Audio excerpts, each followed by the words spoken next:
Take the long way proud.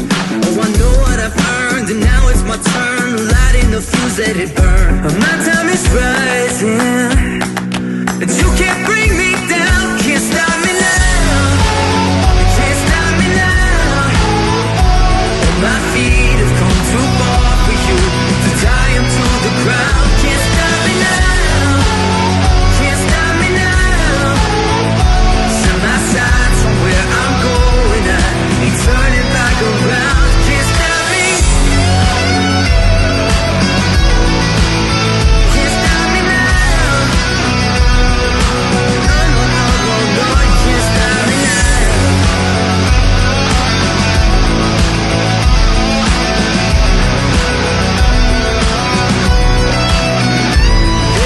The calm before the storm. You know what's coming, so be warned. Alright, so this is going to be the second time trying to shoot this. First time I just didn't like it, so I'm going to do it again.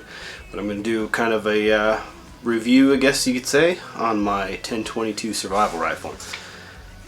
This is it. So, first off, get up there. No ammo in the gun. Cleared and safe. So let's get into a breakdown on this thing and let's talk about it. Alright, so this is kind of my setup for a survival 22 slash prepping rifle or whatever you want to call it. I think the 22 is a good caliber. It's small enough you can carry a lot of rounds on you. And it's perfect for small game, squirrels, rabbits, things like that. In the event of a serious emergency, you could probably take a deer with it. You might be needing to work on tracking skills pretty good with it, but you can do it. So there's better calibers out there to do it, and same with like self-defense. But for putting food on the table as a survival rifle or something, hard times or whatever, you can't beat a 22. So you can carry a lot of ammo. It's cheap.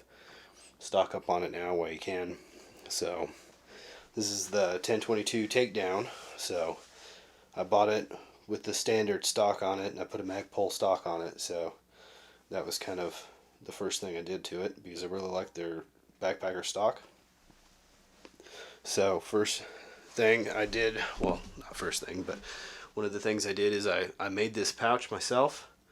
And I did not put a Fastex clip, you know, one of the quick release buckle things on there. I put like a tri-glide so that I could really lock it in there because inside of that is a survival tin. So I have a survival kit in there. Maybe later I could do a breakdown on that survival kit. But I wanted it to be where it's not going to come out. I'm not going to lose it. It's not going to fall out. I don't need to get to it quickly. So in the event that I'm in a bad situation, then I have a survival kit on me. So, also I made the sling myself. Switch this thing around.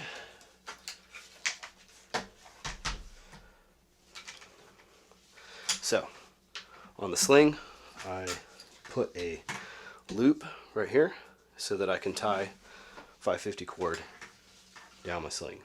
So now I have rope in an emergency. So, I have that. It's adjustable for, you know, short, tall, whatever. So for now, I have it connected with paracord. Later on, I'm going to put the QD mounts in here. I just don't have any right now. They're kind of expensive, so I'm on the fence on getting some, but later on, I will have some in there. So the pouch,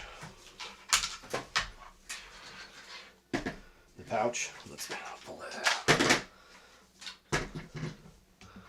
Make sure I'm on camera. Okay, so the pouch here is connected with the elastic.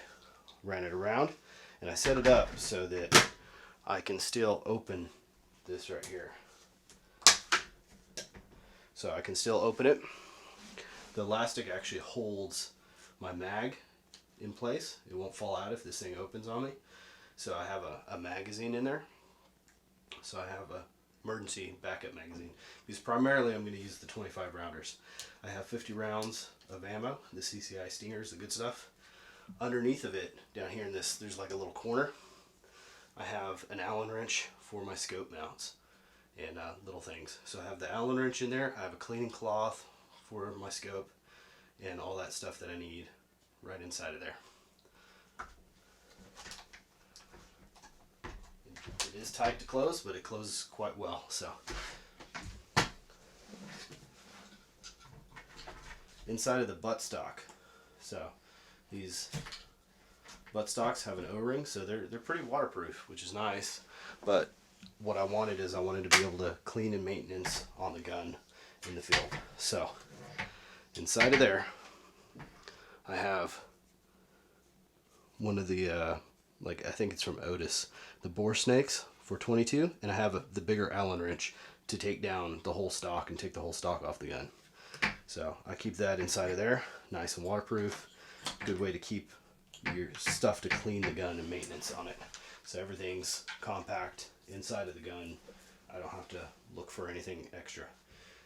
So right now it has the scope base mount, if you will, that came with the gun. Later I want to put one with a groove in it so that I can use my backup iron sights. So right now I can't use them with this mount, it blocks it. Later on I'll fix that. I might change the scope out too. So it's a cheap 3x9x40 Tasco, works pretty good for 22. So I have that on there, and I didn't want to go with a red dot because I don't want to pull it out of a bag or out of the truck or whatever and find out the battery's dead. So I wanted something that I don't have to worry about a battery being dead. So, and also 3x9, I can zoom into 9 if I want to check out an area or identify something farther away. But 3 power, perfect for squirrels, rabbits, whatever. So pretty decent for small game hunting. So that fits the bill, gets the job done. So on the muzzle end, mine didn't come threaded. I got one of the earlier models, so I bought this adapter, put it on there, and put a flash hider on there, essentially. So it doesn't really need one, but I like having the threaded barrel for switching things out if I wanted to. But it's there if I need it. It's a good option. The good thing about these takedowns is that they take down. So you can take it apart. You can put this inside of the stock. Clips together, fits in a backpack pretty well. So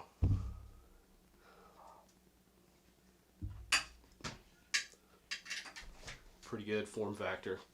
The scope is probably the biggest thing that sticks out though for as far as sticking in a backpack. So what I might do is switch out the scope. I might switch out to a quick release scope mount so that I can pop the scope off, store it all in a backpack. Pretty compact, so that might be in the future. So, but for now, that's the setup. So, and it works pretty good. It's a good gun. So maybe down the road in the future, I will shoot some video out shooting. And but yeah, that's the breakdown on my survival slash kind of a prepper's 22 rifle. So appreciate everybody watching, and just hope you enjoy it. Maybe it'll give somebody an idea to do on their own with their own rifle setup. So we'll catch you later.